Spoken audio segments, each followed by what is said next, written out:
Olá, meus amores, tudo bem? Gente, hoje eu vim falar, não já começa assim, né? Olha, se você ainda não é inscrito no meu canal, aproveita logo, se inscreve, deixa aí o teu gostei, deixa o teu like. Hoje eu acho que eu tô da cor desse sofá bem aqui, tá? Releva essa situação. O cabelo está dessa cor aqui porque eu usei um matizador novo, então eu resolvi testar logo hoje no dia que eu ia gravar vídeo. Está aqui meu cabelo azul, não sei o que ele tá, mas ele tá assim. Mas não foi sobre isso que eu vim falar. Eu vim conversar com você, contar um pouco sobre algo que aconteceu e vim também te ajudar, porque se você veio parar aqui nesse vídeo é porque alguma coisa te chamou a atenção no tema, tá? Hoje a gente vai falar sobre depressão pós-parto. É algo assim que ainda é muito sigiloso, ainda é muito escondido por muitas mulheres. Muitas têm vergonha de comentar, outras têm vergonha de levar isso a público, né? Tem vergonha, porque é algo assim chato. Por um lado parece assim que é meio vergonhoso, né? Mas eu vou contar um pouquinho para vocês sobre uma experiência que eu tive há exatamente 15 anos atrás. Uma menina novinha, 15 anos atrás. Essa menina é muito novinha. Eu olhei para ali porque a minha gatinha está bem ali. A minha filha de 15 anos. Não vou trazer ela aqui não, porque ela não gosta de aparecer de qualquer jeito, né? E ela está de qualquer jeito, tá? Então eu vou começar aqui, olha. Quando eu tive a minha primeira filha, há exatamente 15 anos, foi em 2002. Toda mulher, quando tá grávida, o que acontece? Umas ficam ansiosas, eu já quero que venha nascer logo, eu quero logo ver a carinha do bebê, eu quero ver aquela coisa. Eu não pensava assim, porque eu tenho um excesso de proteção, eu tenho não liga para esse amarelo, tá? Bora continuar com o assunto. Eu tenho um excesso de proteção. Eu sou quase assim que possessiva pelos meus filhos, então eu protejo, eu guardo, eu escondo. Chega a ser abusivo a situação, tá? De não querer deixar mesmo que a criança saia. Nete, mas por que você está falando sobre isso? Para que eu chegue aonde eu quero chegar, entendeu? O que acontece? Quando eu completei os 9 meses de gravidez, eu já estava perdendo líquido da minha neném 4 dias. Mas o que acontecia? A madame aqui não queria que a neném nascesse. Por quê? Porque eu meti na minha cabeça que se a minha neném saísse da minha barriga, eu não ia poder proteger ela igual eu protegia dentro da minha barriga. Olha só a ideia. Eu conversava com ela na minha barriga, eu louvava para ela enquanto ela estava na minha barriga.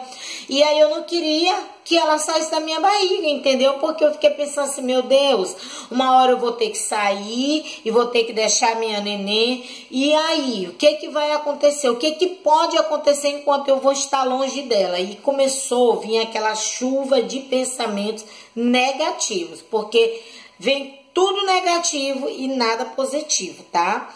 Então, eu comecei a segurar, né? Primeiro dia, segundo dia, não fazia noção da situação que iria se gerar, tá? Em torno dessa situação minha.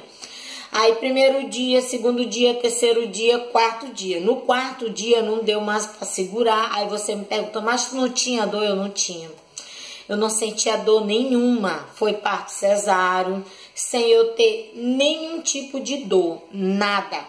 Mas eu também não queria que ela nascesse logo, porque eu queria proteger ela ali dentro da minha barriga.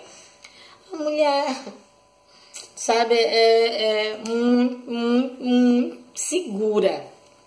E aí eu fui pra maternidade com ela. Quando eu cheguei lá, o negócio foi tão sério que o médico disse, sobe direto com ela pra a sala de pré-parto, né? Que é onde vão preparar a mãe e tudo. E aí lá foi eu. Quando eu cheguei na sala de pré-parto, me aplicaram logo o soro.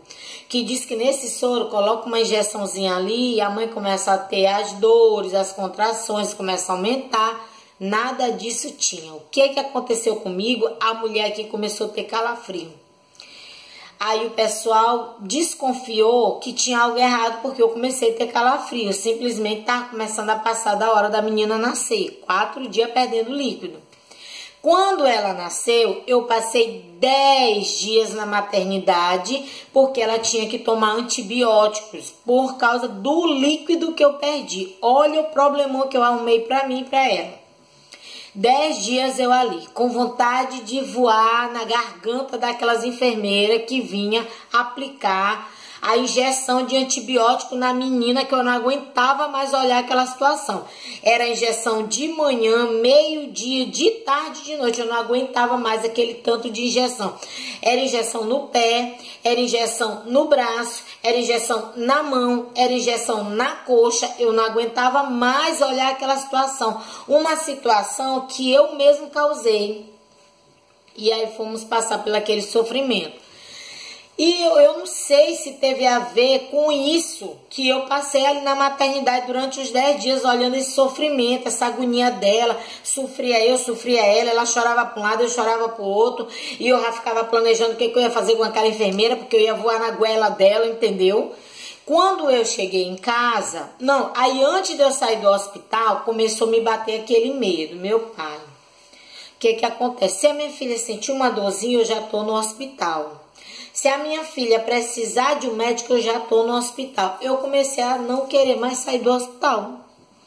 Eu digo, meu Deus, como é que eu vou fazer para ter minha filha ali em casa, sem ter uma pediatra, sem ter alguém que me ajude? É os pensamentos que eu estou te falando. E aí, quando me expulsaram do hospital, me mandaram para cá, vai embora para casa, que já basta.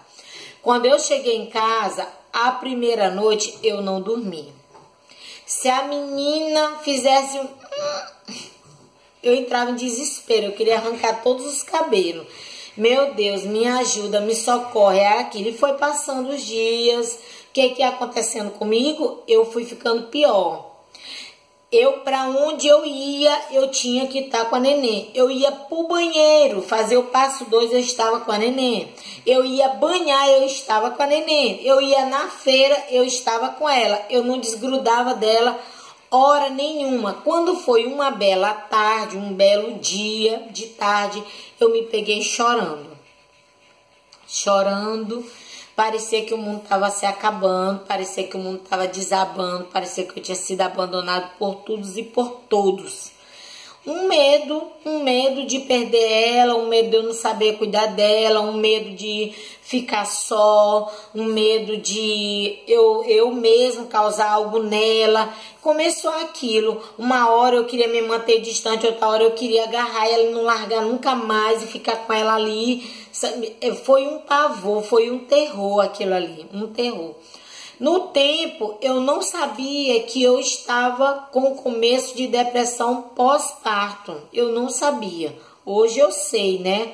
Aí você me pergunta, Nete, mas como tu soube lidar com esta situação, mesmo tu não sabendo o que era uma depressão pós-parto? O que aconteceu?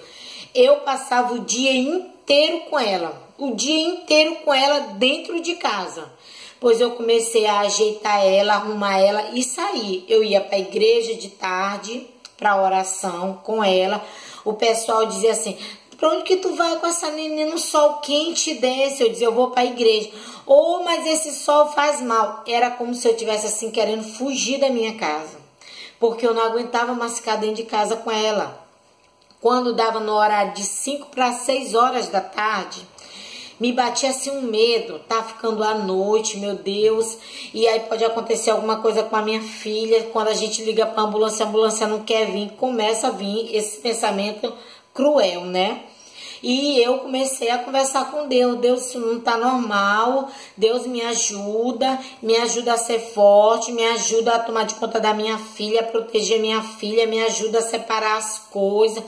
E eu comecei a ler a palavra de Deus, eu comecei a ler o salmo, eu comecei a ler salmos, comecei a ouvir louvores dentro de casa.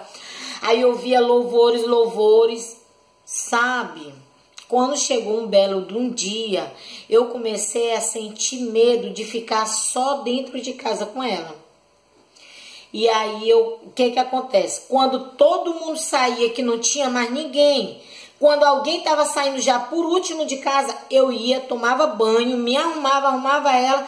Aí as pessoas diziam assim, tu vai sair, né? Eu digo, eu vou dar uma volta com ela. Eu não queria ficar dentro de casa, era tipo assim uma depressão, uma síndrome do pânico junto. Tava assim uma coisa dentro da minha cabeça. E eu não queria dizer para ninguém que eu tava com aquilo ali, com aquele temor, aquela coisa. E eu comecei a estar em oração, comecei a fazer jejum, que eu não podia jejuar porque eu estava amamentando. Mas eu comecei a fazer jejum, jejuar, apresentar minha vida para Deus, louvar o Senhor, ensaiar hino. Olha o que eu fazia. Eu abria, aonde tivesse janela e porta da minha casa, eu abria. Eu tinha que sentir, sabe, assim, que a minha casa estava toda aberta, que o sol entrasse dentro de casa, eu colocava louvores dentro de casa e eu começava a louvar como se eu quisesse assim, que algo ruim saísse da minha casa. E eu com ela ali. Então foi passando o tempo, eu fui ficando mais forte por causa do jejum, eu fui começando a jejuar e eu percebi que o meu espiritual começou a se fortalecer, entendeu? E aí eu comecei a conversar com Deus. Deus, afasta isso de mim, afasta esse sintoma de medo, essa coisa de insegurança de mim. Minha filha não tem nada, minha filha tá bem. Aí eu levava ela no posto, ela era feita exames, tava tudo bem com ela. E aí não tinha nada, as vacinas dela em dia. Então quando eu pegava o dinheiro, eu ia passear com ela, eu levava ela, ia tomar uma água de coco com ela no centro da cidade, tudo para que eu pudesse sair de dentro de casa, entendeu? E foi passando o tempo, aquilo foi passando. Mas se eu tivesse focado só naquele medo, naquela circunstância que eu estava vivendo dentro da minha casa, o medo de ficar só, o medo de perder minha filha, o medo de eu fazer mal para ela, eu acho que eu teria me isolado do mundo, de tudo e de todos, e não tinha dado algo que prestasse. Não tinha de jeito nenhum. Mas Deus é tão bom e tão maravilhoso. Mas por que eu trouxe esse vídeo para ti?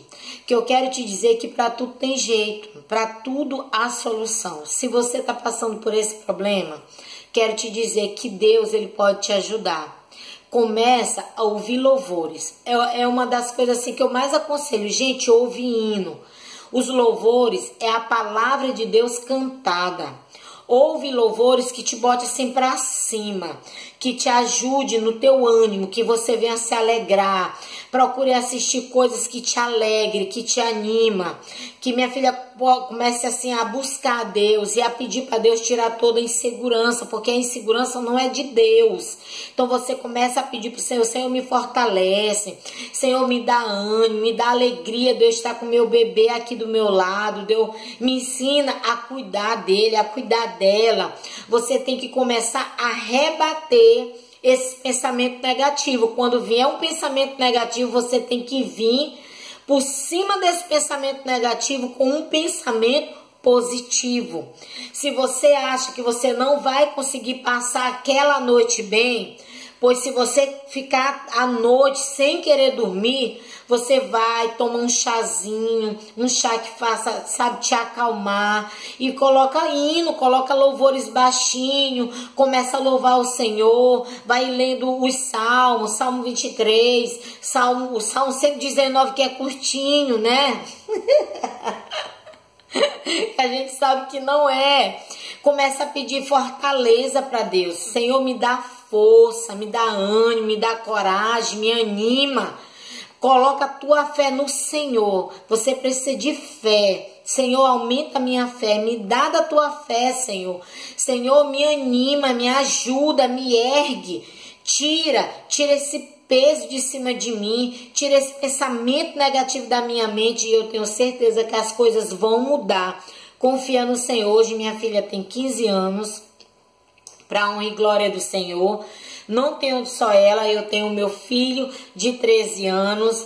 Eu não tive o mesmo problema com ele, graças a Deus. Não tive a depressão pós-parto. Graças a Deus, meu pai, que eu não tive. Fiquei bem. Agora, toda essa situação me gerou algo dentro de mim assim. o que que aconteceu? Eu me tornei uma mãe super protetora. Isso eu vou trazer para ti em outro vídeo, o tratamento que eu tô fazendo para que eu me desligue um pouquinho dos meus filhos, tá? Em um outro vídeo eu trago isso, tá bom? Então, beijo, fica com Deus e até o próximo vídeo.